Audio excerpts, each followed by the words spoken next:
This is NBC Nightly News, Monday, May 31st, with John Chancellor reporting from the NBC News Center in New York. Good evening. The American people paid homage to their war dead on this Memorial Day. President Ford visited Arlington National Cemetery, placed a wreath on the tomb of the unknowns, and said that the sacrifice of Americans under arms had made it possible for the country to celebrate its 200th birthday this year. Here's how the ceremony went.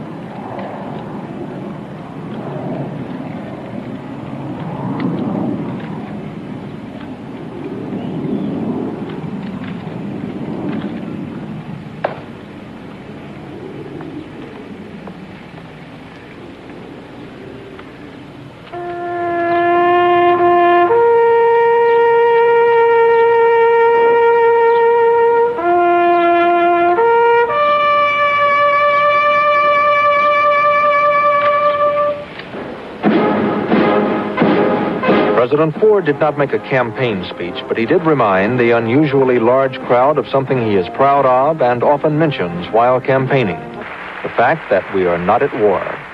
We are at peace. Our nation and our way of life endure. We are free. Although we thank God that no Americans are dying in battle today, we must renew our resolve to use both our moral leadership and our material strength to keep the peace. Many of those who came to Arlington today have close relatives buried here, but these children have fathers who are still listed as missing in action. So they placed flowers at the graves of other servicemen, men whose fate is known. John Cochran, NBC News, Arlington National Cemetery. The White House today announced that plans are being made with 6 other countries for an economic summit conference. It will be held in the Caribbean sometime this summer, and it will be similar to the summit held late last year at Rambouillet, France. Martha Mitchell died early today. We'll have the details this evening. We'll have the story of a dispute between the Boy Scouts and the Ku Klux Klan today, which forced the cancellation of a Memorial Day parade. And our special this evening consists of a close look at the character of a candidate, Jimmy Carter. Those stories and others in a minute. These sunglasses are made with Corning sun sensor glass. In sunlight, they turn darker. Indoors, they get lighter, so I can see beautifully. I can go all day without taking them off. Outdoors, they really cut glare. But in the shade, they lighten, so people can see your eyes. Haven't I seen you somewhere before? Sun sensor lenses in gray or brown come in frames by the leading names in sunglasses. Whether you drive in the city or under big sky, if you're a smart buyer, the tire to buy is Atlas. This brand has the smooth ride. And mileage? Oh, yeah. Plus sure-footed handling to get you there. That's Atlas. Especially when the roads are rough. Atlas tires show their stuff. Built to go where the going's tough. That's Atlas. Steel radial, belted, or 4-ply. Where do you get these quality tires? At service stations near you. So be a smart buyer. Get Atlas. Martha Mitchell is dead at the age of 57. She died early today in a New York City hospital of a rare and painful form of bone cancer. She was a lively lady and a talkative one, a Southern lady, a belle from Pine Bluff, Arkansas. And she was an opinionated lady. She once refused to bow to Queen Elizabeth of Britain. In fact, Martha Mitchell had something to say about almost everything, from Vietnam to Watergate, from communist China to the husband who left her. Richard Hunt has the story. Martha Mitchell died alone, separated from her husband and estranged from her daughter. She sued John Mitchell for overdue support payments, and within the last 2 weeks, a court document described her as desperately ill, without funds, and without friends. Before the Watergate scandal, Martha and John Mitchell were among the most prominent figures in the Nixon administration, and she was one of the most vocal. At the time of Patricia Nixon's wedding, she was well known for her salty comments. Many of her remarks were made to Helen Thomas, White House correspondent of United Press International, who talked about Mrs. Mitchell today. I was speaking in Madison, Wisconsin, And she tracked me down one evening. It was in a restaurant, in the hotel, in fact, and she said Nixon should resign. And she was the first to say so. Others followed along months later, but her intelligence and her intuition always struck me. Was she a crazy lady? I certainly don't think so. I think that she was a terrific person, and I think she was visionary in a sense, prophetic. After the Watergate hearings began, Mrs. Mitchell charged that Mitchell was being made a scapegoat instead of White House counsel John Dean. My husband and I just heard from a group of reporters in Washington that the White House had decided that Mr. Dean was going to be the culprit of the whole thing. And then all of a sudden they decided that Dean's name was not big enough. So they picked John Mitchell. Then she broke with Mitchell and was pleased with the outcome of the Watergate scandal. She was interviewed at another wedding for her son, Jay. A lot of people say that you started the whole Watergate thing. You let everybody know. That's absolutely right. Are you happy with the outcome? I am indeed. Do you think that if President... It's been the greatest thing in the world for this country. We're going to get all the politicians real true blue again. They're not going to be dishonest. Martha Mitchell, dead at the age of 57. 23 public interest groups petitioned the government today not to build nuclear power plants in high population areas. The groups, most of them organized by Ralph Nader, defined such areas as those containing more than 400 people in a square mile. The petition described nuclear plants as a looming hazard to life and safety. In Philadelphia, the people who want to toss Mayor Frank Rizzo out of City Hall announced today that they have collected more than enough signatures now to force a recall referendum. Eric Burns has more on the campaign to get rid of Rizzo. The campaign to recall Rizzo has been underway for 6 weeks now, on downtown street corners, on neighborhood sidewalks. Hello. Would you be interested in signing a recall petition for Mayor Rizzo? Yes. Yes. Okay. By law, anti-Rizzo volunteers, about 3,000 of them, had to collect the signatures of 145,000 voters.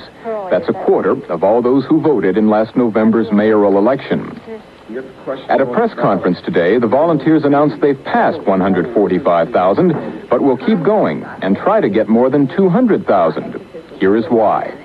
Because we want to make sure that we will not lose signatures due to legal challenges. We need to have a comfortable margin, and so we are urging everybody to go out and get us 50,000 more signatures.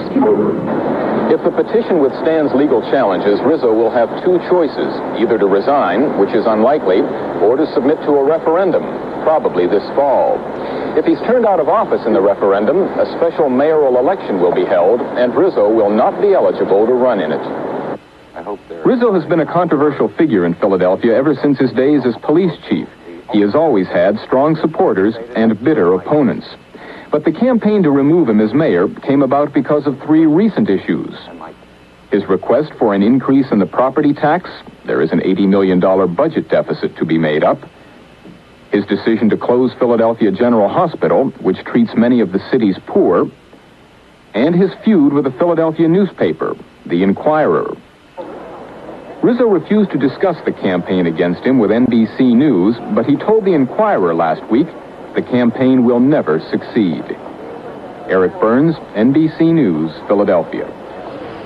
There is a federal law prohibiting discrimination in making mortgage loans. Discrimination on the basis of race, color, religion, sex, or national origin. Today, the Senate Banking Committee said there have been widespread violations of that law. The committee laid the blame for lack of enforcement on the federal agencies regulating banks and other lending institutions. That would be the Federal Reserve, the Federal Deposit Insurance Corporation, the Federal Home Loan Bank Board, and the Comptroller of the Currency.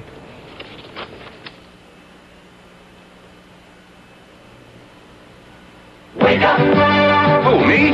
Wake up! Who, me?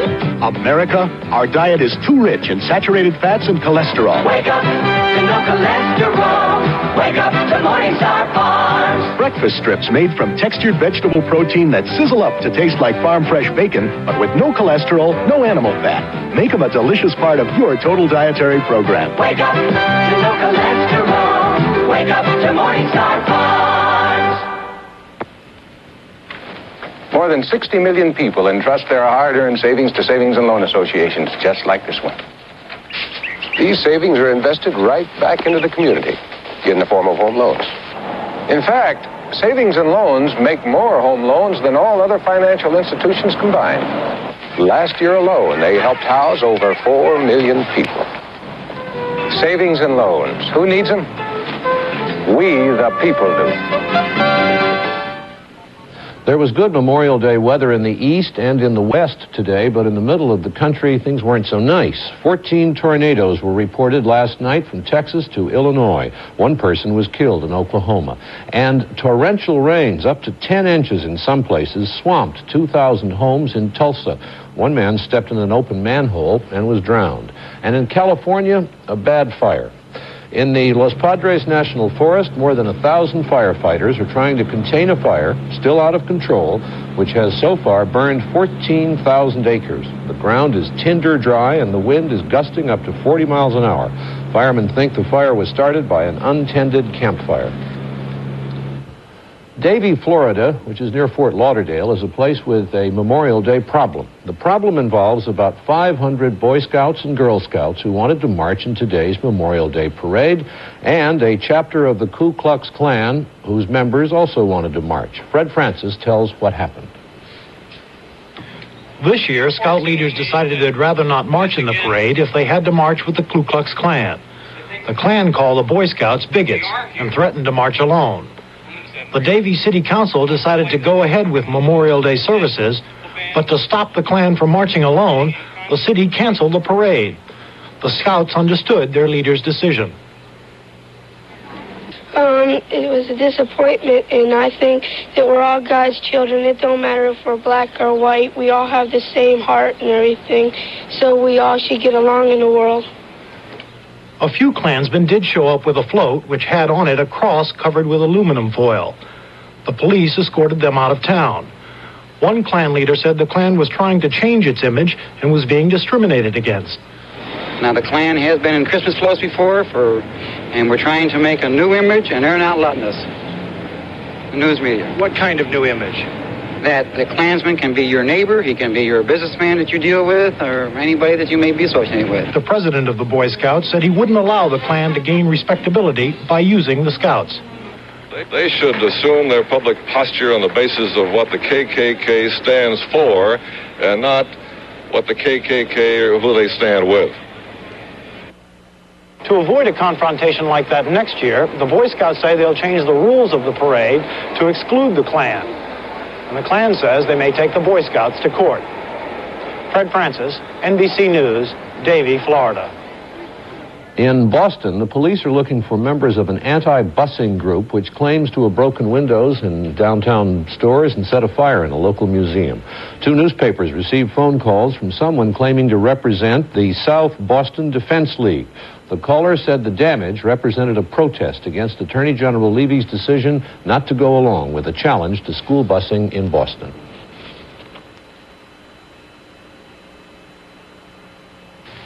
Here comes dessert. Hey, no dessert for me. I can't afford the calories. Me either. But this is Desserta. It's a low-calorie gelatin dessert. No sugar and only 8 calories in a dish like this. So when I'm dishing out ice cream to the kids, I can treat myself to Desserta. And it's only about 6 cents a half-cup serving. Hey, I can afford that, too. Desserta low-calorie gelatin. You'll love the way it looks on you. I never know how our coffee's going to taste. Too strong, too weak. It's different every day. He's in for a surprise. I just bought Max Packs. Only Max Packs takes just the right amount of real ground coffee and wraps it in a filter for perfect coffee every time. Now that's good coffee. So's that. And that. Filtered Max Packs for a perfect cup of coffee. Every time. A little more than a week ago, the question of school bus safety was raised once more by a tragedy in California. 28 members of a high school choir died when their bus went through a guardrail on a bridge ramp and fell into marsh. Safety experts blame drivers for more than half of school bus accidents, and they lay the rest of the blame on school buses.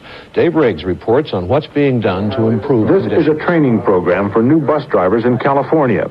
Several states have started programs like this in the last 3 years, but some still require little or no training. Some states permit a person to drive a school bus with little more than an ordinary driver's license. In a third of the states, 16-year-olds are permitted to drive school buses. The federal government suggests hiring and training standards for the states, but some states ignore them. They'd rather spend the money on something else. The school bus itself is the other half of the safety problem. School buses are built on truck chassis. For years, they've been made by fastening sheets of metal to the bus framework. In an accident, the metal is apt to split at the seams, exposing sharp edges that rip bodies tossed around by the impact.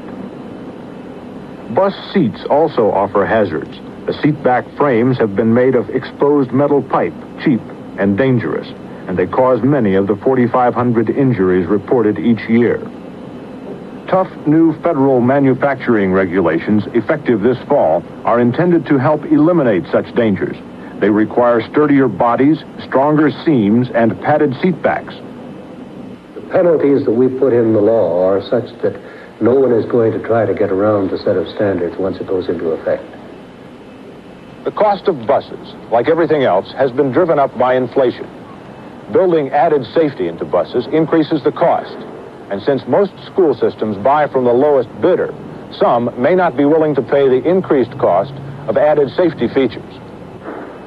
For a while, they will be able to buy used buses to get around the new regulations and increased cost. But some schools have spent extra money to buy safer buses. These buses are built by the Wayne Corporation in Richmond, Indiana. They have fewer metal seams, more fasteners, higher padded seat backs, and they cost more. In many cases, maybe these school officials or transportation heads would like to buy different or safer or newer buses, but the tax structure is such that they cannot. The new structural standards should cut down the number of school bus deaths and injuries, but it will also take stricter driver hiring and training standards to reduce the number of accidents. Both cost money, and that's in short supply in most school systems today. Dave Riggs, NBC News. In the Middle East, Syria sent 2,000 more soldiers today into Lebanon. The soldiers moved into the Akkar Valley to relieve Christian forces in 2 villages under siege by leftist Muslims. Syria does not side with the Christians, but the Syrians have been having a lot of trouble with the radical Muslims. There are already several thousand Syrian troops in Lebanon, but they have been unable to bring the civil war there to an end. The Census Bureau told us today that if present birth trends continue, there will be a lot more old people in the United States. Right now, 10.5% of us are 65 or older. By the year 2030, according to the Census Bureau, that figure should go up to 17% of the population. Canadian Prime Minister Trudeau today called for a common passion, what he called a conspiracy of love among the countries of the world to control population. Speaking at the opening ceremonies of a UN conference on cities, Trudeau said the world's population will double in the next 30 years. That UN conference is taking place in Vancouver, British Columbia. It's the largest conference ever held by the United Nations. There will be 4,000 delegates from 130 countries.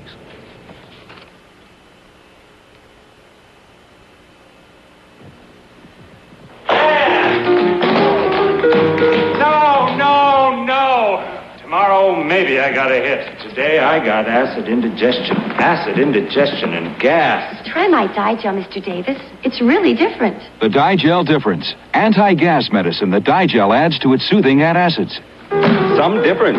Digel relieves my acid indigestion and my gas, too. And so fast. Get the antacid with the anti-gas medicine. Get the Digel difference. There's something special about being a woman. You give so much of yourself. Yet some days when you're not feeling your best because of occasional irregularity, you take Correctol, the modern, gentle laxative. Correctol's medically proven formula combines a mild laxative with a softening agent. Its gentle, overnight action will help you feel like yourself again. Try the modern, gentle laxative so many women are using, Correctol. My dentures were so dingy and yellow, I hardly opened my mouth. My wife called me old stone face, because I hardly ever smiled. Then I started brushing with Denture Cream. Denture Cream has an anti-yellowing formula that gets rid of dingy yellow film. And now Denture Cream helps keep that yellow from coming back, because it polishes better than ever. Having yellow dentures took away my smile. Denture Cream's anti-yellowing formula gave me back my smile. Senator George McGovern today fired 2 members of his staff who were organizing a Stop Jimmy Carter movement. The 2 are Alan Barron, McGovern's executive assistant, and Jack Quinn. McGovern has endorsed Congressman Mo Udall in several primaries, but he said today that he does not want his office used for an anybody but Carter drive. He also said he would support Carter if Carter gets the presidential nomination. Carter told reporters today that he appreciates McGovern's action. He was campaigning in Rhode Island, as were California Governor Jerry Brown and Senator Frank Church. Our nightly news special this evening is the product of several weeks of work by Tom Pettit of our staff. Pettit has been taking a long, close look at the life story of Jimmy Carter. He has prepared 2 reports on Jimmy Carter's character, and this is the first one. This will not be an expose. It is an attempt to find out what makes Jimmy run, to piece together the friends and the facts of his private life, which is very, very private. What emerges is a portrait of an uncommonly single-minded man who is determined through his candidacy to restore the South to a respectable role in national politics. Jimmy Carter's roots go deep in the Deep South. Generations ago, some members of the Carter family owned slaves in Georgia. Reminders of the Civil War are everywhere. Not 20 miles from where Carter grew up, the remains of Andersonville Prison, where 13,000 Union Army soldiers died.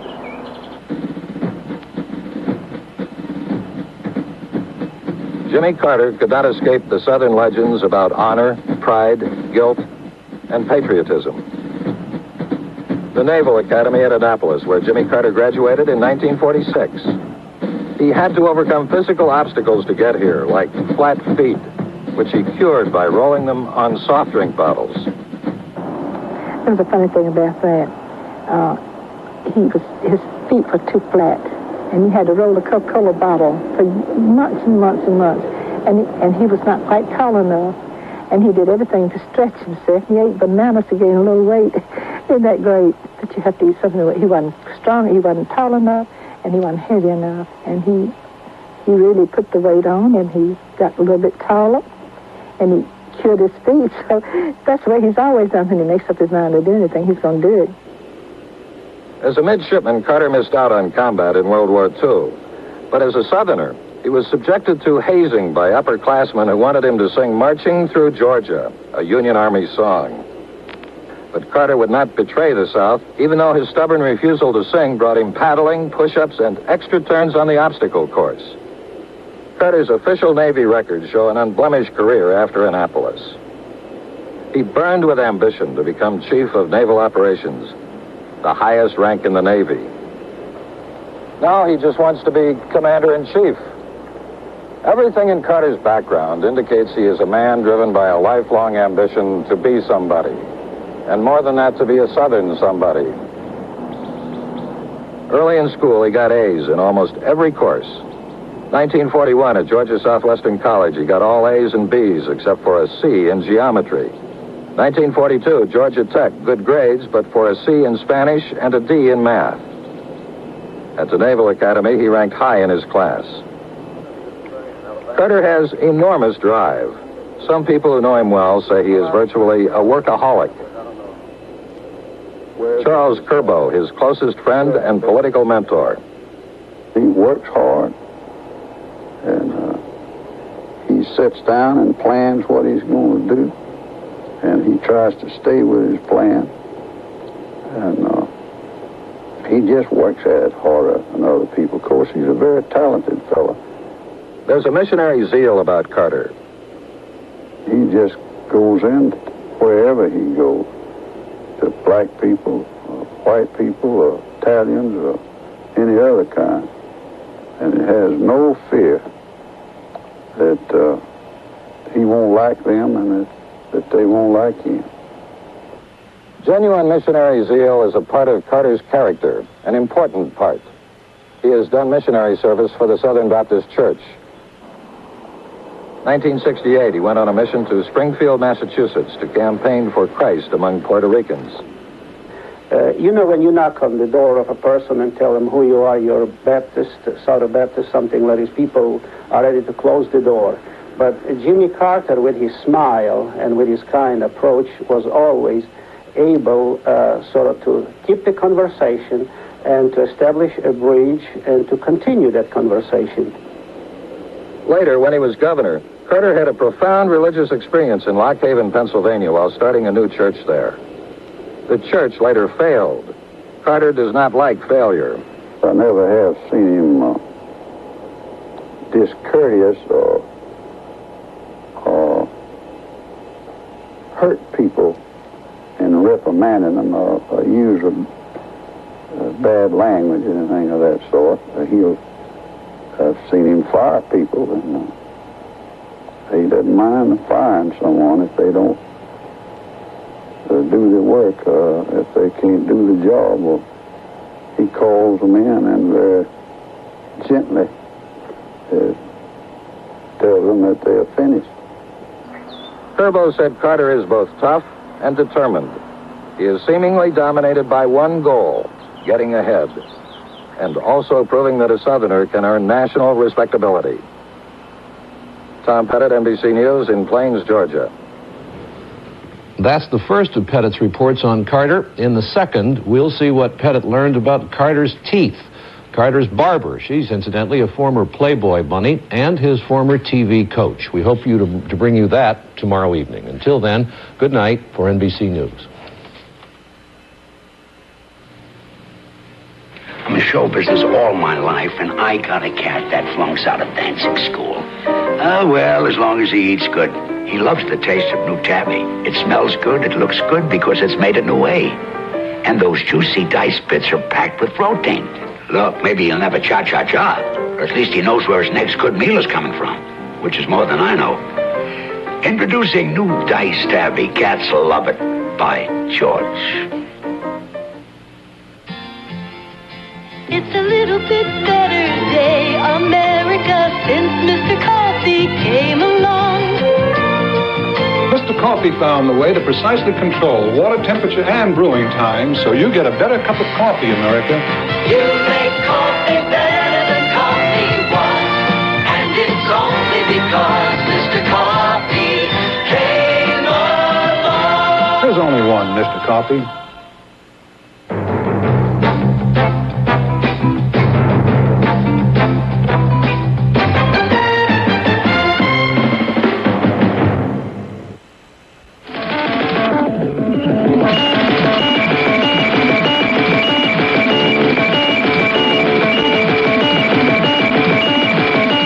Tomorrow morning on Today, Barbara Walters interviews Senator Edward M. Kennedy on the presidential race and his role. Global strategist Herman Kahn talks about his book, The Next 200 Years, and challenges the doomsday sayers who fear technological growth. And actress Elsa Lanchester reminisces about Charles Lawton. All this and more on Today, tomorrow morning on NBC.